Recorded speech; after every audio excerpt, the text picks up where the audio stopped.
اکٹھے کیے ہوئے سب اس کے مطیع و فرما بردار تھے اور ہم نے اس کی بادشاہی مستحکم کر دی تھی۔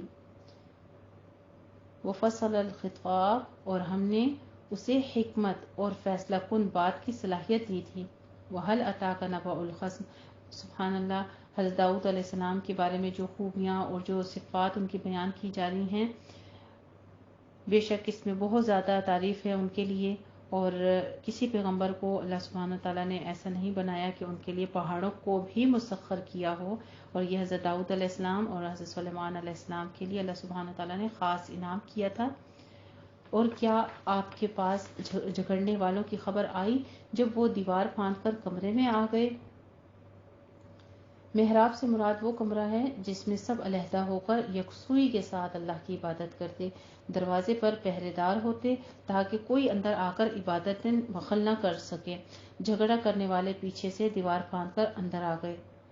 یہاں پر ذکر کیا جا رہا ہے ان لوگوں کا، جب وہ داؤد علیہ السلام کے پاس پہنچے تو وہ ان سے ڈر گئے۔ انہوں نے کہا، آپ مت ڈریے، ہم وہ جھگڑنے والے ہیں، ہم میں سے ایک نے دوسرے پر زیادتی کی ہے، لہٰذا آپ ہمارے درمیان انصاف سے فیصلہ فرمائیے اور بے انصافی نہ کریں اور سیدھی راہ کی طرف ہماری رہنمائی کریں۔ بے شک یہ میرا بھائی ہے، اس کے پاس 99 دمبیاں ہیں اور میرے پاس ایک ہی دمبی ہے، تو یہ کہتا ہے کہ وہ بھی میرے سپرد کر دے، اور اس نے بات چیت میں مجھے دبا لیا۔ آپ نے فرمایا، تیری دمبی اپنی دمبیوں میں ملانے کا کہہ کر اس نے یقیناً تجھ پر ظلم کیا ہے، اور بلا شبہ مل جل کر کام کرنے والوں میں سے بہت سے ایک دوسرے پر زیادتی کرتے ہیں۔ یعنی انسانوں میں یہ تو کوتاہی جو ہے وہ عام طور پر پائی جاتی ہے کہ ایک شریک دوسرے پر زیادتی کرتا ہے اور کوشش کرتا ہے کہ دوسرے کا حصہ بھی خود ہی ہڑپ لے۔ یہاں پہ کتنے خوبصورت انداز میں کچھ نصیحت ہمارے لیے یہ بھی ہے کہ کبھی کسی کا حق مارنے کے لیے دوسرے کا ساتھ نہ دیں، بلکہ دوسروں کی مدد کے لیے ہم آگے بڑھیں۔ اگر ہمیں کسی کا ساتھ دینا ہی ہے تو ہم اس کی مدد کرنے کے لیے اور اس کو بھی کچھ قوت دینے کے لیے، اس کو کامیابی دینے کے لیے اس کا ساتھ دیں، سوائے ان لوگوں کے جو ایمان لائے اور انہوں نے نیک عمل کیے، اور ایسے لوگ تھوڑے ہی ہیں۔ اور داؤد علیہ السلام نے جان لیا کہ ہم نے اسے آزمایا ہے، لہٰذا اس نے اپنے رب سے بخشش مانگی اور وہ جھک کر گر پڑا۔ حضرت داؤد علیہ السلام کے بارے میں آتا ہے کہ انہوں نے یہ کام کیا تھا جس پر انہیں کوتاہی کا اور توبہ ندامت کے اظہار کا احساس ہوا، اور اللہ نے اسے معاف فرما دیا۔ قرآن کریم میں اس سے اجمال کی تفصیل نہیں ہے کہ کس بات پر کیا گیا تھا، اور کسی مستند حدیث میں بھی اس کے بارے میں کوئی وضاحت نہیں ہے، اس لیے بعض مفسرین نے تو اسرائیلی روایات کو بنیاد بنا کر ایسی باتیں بھی لکھ دی ہیں جو کہ ایک نبی کی شان ہی سے ہٹ کر ہیں۔ اور محقق جو مفسرین ہیں مثلا ابن کثیر وغیرہ، تو ان کا یہ موقف ہے، انہوں نے یہ موقف اختیار کیا ہے کہ جب قرآن و حدیث اس معاملے میں خاموش ہیں تو ہمیں بھی اس کی تفصیلات کی قرید نہیں کرنی چاہیے، اور واقعی جس چیز کو قرآن و سنت نے مجمل چھوڑا ہے، خفیہ رکھا ہے، تو ہمیں بھی اپنے آپ سے قیاس آرائیاں جو ہیں نہیں کرنی چاہیے، تشریح و وضاحت جو ہے وہ اپنے پاس سے بیان نہیں کرنی چاہیے۔ جو چیز قرآن و سنت، یعنی اگر قرآن مجید میں وہ واضح دلیل ہے لیکن اس کی تصدیق حدیث شریف بھی کرتی ہے، تو صرف ہم وہی احکامات جو ہیں اللہ سبحانہ تعالیٰ کے دوسروں تک پہنچائیں، سوائے ان لوگوں کے جو ایمان لائے اور انہوں نے نیک عمل کیے، اور ایسے لوگ تھوڑے ہی ہیں۔ اور داؤد علیہ السلام نے جان لیا کہ یہ آزمائش ہے، تو انہوں نے اپنے رب سے بخشش مانگی اور وہ جھک پڑے اور اللہ کی طرف رجوع کیا، پھر ہم نے اس کی یہ غلطی بخش دی، اور بے شک اس کے لیے ہمارے پاس بڑا قرب اور اچھا ٹھکانہ ہے۔ ہم نے کہا، اے داؤد، بے شک ہم نے تجھے زمین میں خلیفہ بنایا ہے، لہٰذا تو لوگوں کے درمیان انصاف سے فیصلہ کرنا اور نفسانی خواہش کی پیروی نہ کرنا کہ وہ مجھے اللہ کے راستے سے بھٹکا دے۔ بلا شبہ جو لوگ اللہ کے راستے میں بھٹک جاتے ہیں ان کے لیے شدید عذاب ہے، اس لیے کہ وہ یوم حساب کو بھول گئے۔ اور بہت ہی خوبصورت انداز ایک یہ بھی بیان کیا جا رہا ہے ان آیات کو دیکھ کر، کم از کم ہمیں اپنے لیے عمل کی بات ملتی ہے کہ اللہ سبحانہ تعالیٰ کے احکامات میں جو چیز مخفی ہے، یعنی اگر ہمارے علم میں نہیں ہے تو بہت آسان طریقے سے لا ادری کہہ دینا چاہیے کہ یعنی مجھے یہ نہیں معلوم۔ اس میں اپنی قیاس آرائیاں گھڑ کے اپنے علم کو دوسروں پر برتری جھاڑنے کے لیے یا اپنے آپ کو زیادہ بڑا بنانے کے لیے کوئی بھی بات اٹھا کے جھوٹ موٹ اپنے پاس سے گھڑ کر بیان نہیں کرنی چاہیے، کیونکہ اللہ سبحانہ تعالیٰ نے ہر چیز کا حساب لینا ہے، اور ایسے انسان پر بھی لعنت کی ہے جو اللہ کی طرف جھوٹ باندھے۔ وَمَا خَلَقْنَا السَّمَاءَ وَالْأَرْضَ وَمَا بَيْنَهُمَا بَاطِلًا، اور ہم نے آسمان و زمین کو اور جو کچھ ان کے درمیان ہے بیکار پیدا نہیں کیا۔ یہ ان لوگوں کا خیال ہے جنہوں نے کفر کیا، تو جن لوگوں نے کفر کیا ان کے لیے آگ کی ہلاکت ہے۔ ام نجعل الذین آمنوا وعملوا الصالحات کالمفسدین فی الارض، کیا ہم ان لوگوں کو جو ایمان لائے اور انہوں نے نیک عمل کیے، پھر وہی ایمان انسان کی زندگی کو تکمیل کرنے کے لیے کافی نہیں ہے، عمل کرنا پڑے گا۔ عمل کی بات ساتھ ہوتی ہے تو پھر آگے اللہ سبحانہ تعالیٰ فرماتے ہیں ان لوگوں کی مانند کر دیں گے جو زمین میں فساد کرنے والے ہیں، یا ہم متقین کو بدکاروں کی مانند کر دیں گے۔ یہ قرآن ایک کتاب ہے، ہم نے اسے آپ کی طرف نازل کیا ہے، بڑی بابرکت ہے، تاکہ وہ اس کی آیتوں پر غور کریں اور عقل مند اس سے نصیحت حاصل کریں۔ اور ہم نے داؤد علیہ السلام کو سلیمان عطا کیا، وہ اچھا بندہ تھا، بلا شبہ وہ اللہ کی طرف بہت رجوع کرنے والا تھا۔ حضرت سلیمان علیہ السلام کے بارے میں ان کی خوبی بیان کی جا رہی ہے کہ وہ نعم العبد بھی تھا، اللہ کی نعمت یافتہ لوگوں میں سے تھا، اور اواب بھی تھا، بہت زیادہ اللہ کی طرف رجوع کرنے والا۔ اذ عرض علیہ بالعشی الصافنات الجیاد، جب شام کے وقت اس کے سامنے اصیل تیز رو گھوڑے پیش کیے گئے، تب اس نے کہا بلا شبہ میں نے مال کی محبت کو اپنے رب کی یاد سے زیادہ محبوب جانا، ترجیح دی، حتیٰ کہ وہ سورج پردے میں چھپ گیا۔ کہا انہیں میرے پاس واپس لے آؤ، پھر وہ ان کی پنڈلیوں اور گردنوں پر ہاتھ پھیرنے لگے۔ اور بلا شبہ ہم نے سلیمان کو آزمایا اور ہم نے اس کی کرسی پر ایک دھڑ ڈال دیا۔ پھر اس نے کہا اللہ تعالیٰ کی طرف رجوع ہوتے ہوئے، اے میرے رب مجھے بخش دے، رب اغفر لی وہب لی ملکا لا ینبغی لأحد من بعدی انک انت الوہاب۔ یہ حضرت سلیمان علیہ السلام پر ایک آزمائش تھی۔ وہ کیا تھی؟ کرسی پر ڈالا گیا جسم کس چیز کا تھا اور اس کا کیا مطلب ہے؟ اس کی کوئی بھی تفصیل قرآن کریم یا حدیث شریف میں نہیں ملتی ہے، البتہ بعض مفسرین نے صحیح حدیث سے ثابت ایک واقعے کو اس پر چسپاں کیا، اور وہ یہ کہ حضرت سلیمان علیہ السلام نے ایک مرتبہ کہا کہ میں آج کی رات اپنی تمام بیویوں سے، جن کی تعداد 70 یا 90 تھی، ہم بستری کروں گا، اور ان میں سے ہر ایک بیوی ایک شاہ سوار بچے کو جنم دے گی جو اللہ کی راہ میں جہاد کرنے لگے گا۔ لیکن ہوا یہ کہ سوائے ایک بیوی کے کوئی بیوی بھی حاملہ نہ ہوئی، اور حاملہ بیوی نے جو بچہ جنا وہ ناقص تھا۔ نبی کریم صلی اللہ علیہ وآلہ وسلم نے فرمایا اگر سلیمان علیہ السلام انشاءاللہ کہہ دیتے تو سب یہ مجاہد ہی پیدا ہوتے۔ اسے صحیح بخاری اور صحیح مسلم نے روایت کیا ہے۔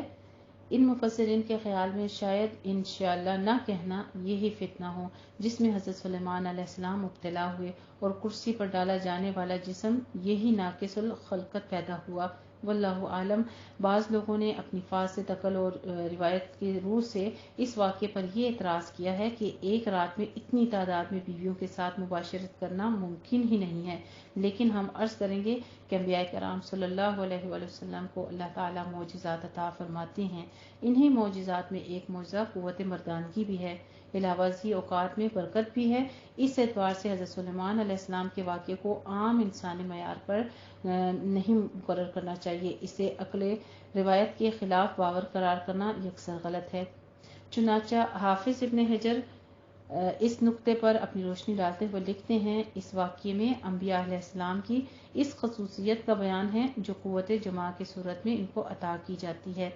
جو ان کی بنیادی صحت، قوت باراوری اور کمال مردانگی پر دلالت کرتی ہے، حالانکہ انہیں عبادت اور علوم کے ساتھ بھی خصوصی اشتعال ہوتا ہے۔ ہمارے نبی کریم صلی اللہ علیہ وآلہ وسلم کو بھی یہ معجزہ اس سے زیادہ بلیغ انداز میں عطا کیا گیا تھا۔ آپ کا اپنے رب کی عبادت میں، علوم ربانی میں اور مخلوق کی فلاح و بہبود میں اشتعال بہت زیادہ تھا۔ علاوہ ازیں آپ نہایت کم خور تھے، یعنی بہت ہی کم کھاتے تھے، جو کثرت جمع والے شخص کے لیے جسمانی کمزوری کا باعث ہے، اس کے باوجود آپ بعض دفعہ ایک ہی رات میں غسل واحد کے ساتھ اپنی 11 بیویوں کے ساتھ مباشرت فرما لیا کرتے تھے۔ اور یہ بھی کہا جاتا ہے کہ جو جتنا زیادہ متقی ہوتا ہے اس کی جنسی قوت بھی اتنی ہی زیادہ موجود ہوتی ہے۔ اسے فتح باری نے روایت کیا ہے اور دارالسلام نے بھی۔ یہ بات اپنی جگہ صحیح ہے کہ حضرت سلیمان علیہ السلام کا جو واقعہ ہے مباشرت کا، حدیث شریف میں آیت زیر بحث کے تفسیر کے طور پر بیان نہیں ہوا۔ بہت سے مفسرین نے اپنی فہم کے مطابق اس آیت پر بہت سارا انہماک بھی کیا ہے اور توجہ دلائی ہے، جو کہ بیشتر اسرائیلی روایات پر مبنی ہے، اس لیے معقول توجیہ جو ہے وہی سامنے آتی ہے۔ حضرت سلیمان علیہ السلام کی بہت خوبصورت دعا تھی۔ انہوں نے کہا، اے میرے رب، مجھے بخش دے اور مجھے ایسی بادشاہی عطا کر کہ وہ میرے بعد کسی کے لائق نہ ہو، بلا شبہ تو ہی بہت عطا کرنے والا ہے۔ چنانچہ ہم نے ہوا کو اس کے تابع کر دیا، وہ اس کے حکم سے نرمی سے چلتی تھی جہاں کا وہ ارادہ کرتا تھا، اور شیاطین جنات کو بھی تابع کر دیا، ہر عمارت بنانے والے کو اور غوطہ لگانے والے کو اور دوسروں کو جو زنجیروں میں جکڑے ہوئے تھے۔ یہ ہماری بخشش ہے، لہٰذا ان لوگوں پر احسان کر دیا گیا اور اس کو روک دیا گیا، کوئی حساب نہیں ہوگا، اور بے شک اس کے لیے ہمارے پاس بڑا قرب اور اچھا ٹھکانہ ہے۔ اور ہمارے بندوں ایوب کو دیکھیے، اس کو یاد کیجیے جب اس نے اپنے رب کو پکارا، بلا شبہ مجھے شیطان نے تکلیف اور ایذا پہنچائی ہے۔ ہم نے کہا، اپنا پیر زمین پر مار، یہ غسل کرنے اور پینے کے لیے ٹھنڈا پانی ہے، اور ہم نے اس سے اس کا پورا کنبہ اور ان کے ساتھ اتنے ہی اور عطا کیے اپنی طرف سے بطور رحمت، اور یہ عقل مندوں کے لیے ایک نصیحت ہے۔ حضرت ایوب علیہ السلام کی بیماری، اس میں ان کا صبر مشہور ہے، جس کی تفصیل یہ ہے کہ اللہ سبحانہ وتعالیٰ نے اہل و مال کی تباہی اور بیماری کے ذریعے سے ان کی آزمائش کی، جس میں وہ کئی سال مبتلا رہے، حتیٰ کہ صرف ایک بیوی ان کے ساتھ رہ گئی، جو صبح و شام ان کی خدمت بھی کرتی اور ان کے لیے کہیں کام کاج کر کے بقدر کفاف رزق کا انتظام بھی کرتی۔ یہاں پر تفسیر میں یہ بھی روایت کیا جاتا ہے ذکر کہ ان سے کتنا کچھ جو تھا اللہ سبحانہ وتعالیٰ نے ان پر آزمائشیں ڈالی، اور ان پر بہت ہی جسمانی تکالیف بھی آئیں، مالی تکالیف بھی آئیں۔ اس کی نسبت شیطان کی طرف اس لیے کی گئی ہے کہ ممکن ہے شیطان کے وسوسے سے کسی ایسے عمل کا سبب بنے ہوں جس پر یہ آزمائش آئی، یا بطور ادب کی ہے کہ خیر کو اللہ کی طرف اور شر کو اپنی یا شیطان کی طرف منسوب کیا جاتا ہے۔ اُرْكُضْ بِرِجْلِكَ هَٰذَا مُغْتَسَلٌ بَارِدٌ وَشَرَابٌ، پھر ٹھنڈا پانی کے ساتھ انہوں نے غسل کیا، اور ہم نے اسے اس کا پورا کنبہ ان کے ساتھ اتنے ہی اور عطا کیے اپنی طرف سے بطور رحمت، اور یہ عقل مندوں کے لیے ایک نصیحت ہے۔ اور ہم نے کہا، اپنے ہاتھ میں تنکوں کا ایک مٹھا یعنی جھاڑو پکڑ، اور اس کے ساتھ قسم پوری کرنے کے لیے اپنی بیوی کو مار، اور قسم نہ توڑ، بے شک ہم نے اسے صابر پایا، وہ اچھا بندہ تھا، بلا شبہ وہ اللہ کی طرف بہت رجوع کرنے والا تھا۔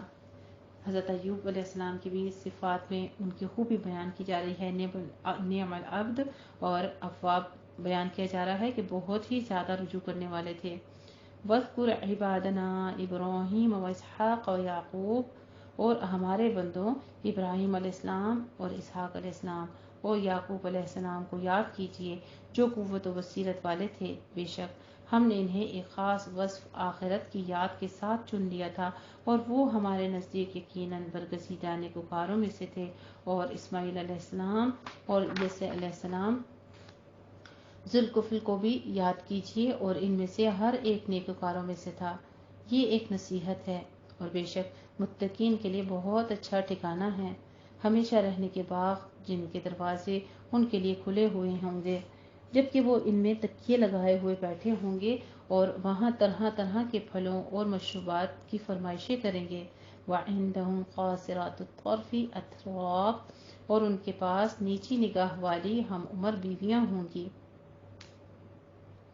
یعنی جن کی نگاہیں اپنے خامدوں سے متجاوز نہیں ہوں گی۔ ایسی ہم عمر بیویوں کے بارے میں ذکر کیا جا رہا ہے۔ کہا جائے گا، یہ ہے وہ جزا جس کا یوم حساب کے لیے تم سے وعدہ کیا جاتا تھا، بے شک یہ ہمارا رزق عطیہ ہے جو کبھی ختم نہیں ہوگا۔ معاملہ اہل خیر کا ہے اور بلا شبہ سرکشوں کے لیے بہت برا ٹھکانہ ہے، یعنی جہنم۔ وہ اس میں داخل ہوں گے، چنانچہ وہ آرام کرنے کی بری جگہ ہے۔ یہ ہے کھولتا پانی اور پیپ ایسی، یعنی ان کو حاضہ کی خبر جو ہے اس کے بارے میں کہا جا رہا ہے کہ کہا جائے گا ان سے، یہ تم چکھو گرم کھولتا ہوا پانی اور جو ان کی آنتوں کو کاٹ ڈالے گا، جہنمیوں کی کھالوں سے جو پیپ اور گندا لہو نکلے گا، یا سخت ٹھنڈا پانی جن کا پانی نہایت مشکل پینا ہوگا۔ استغفر اللہ العظیم۔ اللہ اکبر، اللہ اکبر، اللہم اجرنا من النار فلیذوقوہ حمیم وغساق۔ پھر کہا جائے گا یہ ہے کھولتا پانی اور پیر، اب وہ اس کو چکھیں گے اور ان کے مانند کئی قسم کے دوسرے عذاب ہوں گے، یعنی اسی طرح سے ملتے جلتے کتنے ہی اور عذاب ہوں گے۔ یہ تمہارے پیروکار ان کا ایک گروہ ہے جو تمہارے ساتھ گھسا چلا آتا ہے، ان کے لیے خوش آمدید نہیں ہے۔ یہ لیڈر یعنی جہنم میں داخل ہونے والے کافروں کے لیے فرشتوں کے جواب میں یا آپس میں کہیں گے اور ان سے یہ کلام کریں گے، یہ ان کے لیے استقبالیہ کلمات ہوں گے۔ یہ تمہارے پیروکار اور تمہارے ساتھ جو گھسا چلا آتا ہے ان کے لیے خوش آمدید نہیں، بے شک یہ آگ میں داخل ہونے والے ہیں۔ وہ کہیں گے بلکہ تم ہی اس لائق ہو کہ تمہارے لیے خوش آمدید نہیں، تم ہی اسے ہمارے سامنے لائے ہو، تو یہ بہت بری قرار گاہ ہے۔ وہ کہیں گے اے ہمارے رب، جو شخص ہمارے سامنے انجام لایا ہے اس کے لیے جہنم میں عذاب دگنا زیادہ کر دیا گیا ہے۔ اور وہ کہیں گے ہمیں کیا ہے کہ ہم ان لوگوں کو جہنم میں نہیں دیکھتے جنہیں ہم برے لوگوں میں شمار کرتے تھے، کیا ہم نے انہیں دنیا میں یوں ہی مذاق کا نشانہ بنائے رکھا یا ہماری نگاہیں ان سے کٹ گئی ہیں؟ بلا شبہ یہ اہل دوزخ کا باہم جھگڑنا ناحق ہے۔ اللہ سبحانہ وتعالیٰ نے کتنی وضاحت فرما دی ہے یہاں جہنمیوں کا ذکر کر کے، یعنی دنیا میں اقرار کرتے، وہاں پہ اقرار کریں گے کہ دنیا میں ہم جس غلطی پر تھے، یا وہ بھی ہمارے ساتھ ہی یہی کہیں کہ ہماری نظریں انہیں نہیں دیکھ پا رہی ہیں، یعنی آپس میں ان کے تکرار اور ایک دوسرے کو تانا زنی کرتے، ایک دوسرے کو مورد تانا بنا لیں گے، اور ایک ایسی حقیقت ہے یہ جس میں وہ اختلاف نہیں ہوگا، یعنی جو تم گمان کرتے ہو میں وہ گمان نہیں کرتا، بلکہ تمہیں اللہ کے عذاب اور اس کے عطاب سے ڈرنے والا ہوں۔ الحمدللہ رب العالمین۔ یہاں پہ ہمارا تیسرا ربع یعنی پارہ ثلث مکمل ہوتا ہے، آیت نمبر سورہ صاد پر، آیت نمبر 64 پر۔ جزاک اللہ خیر الجزا۔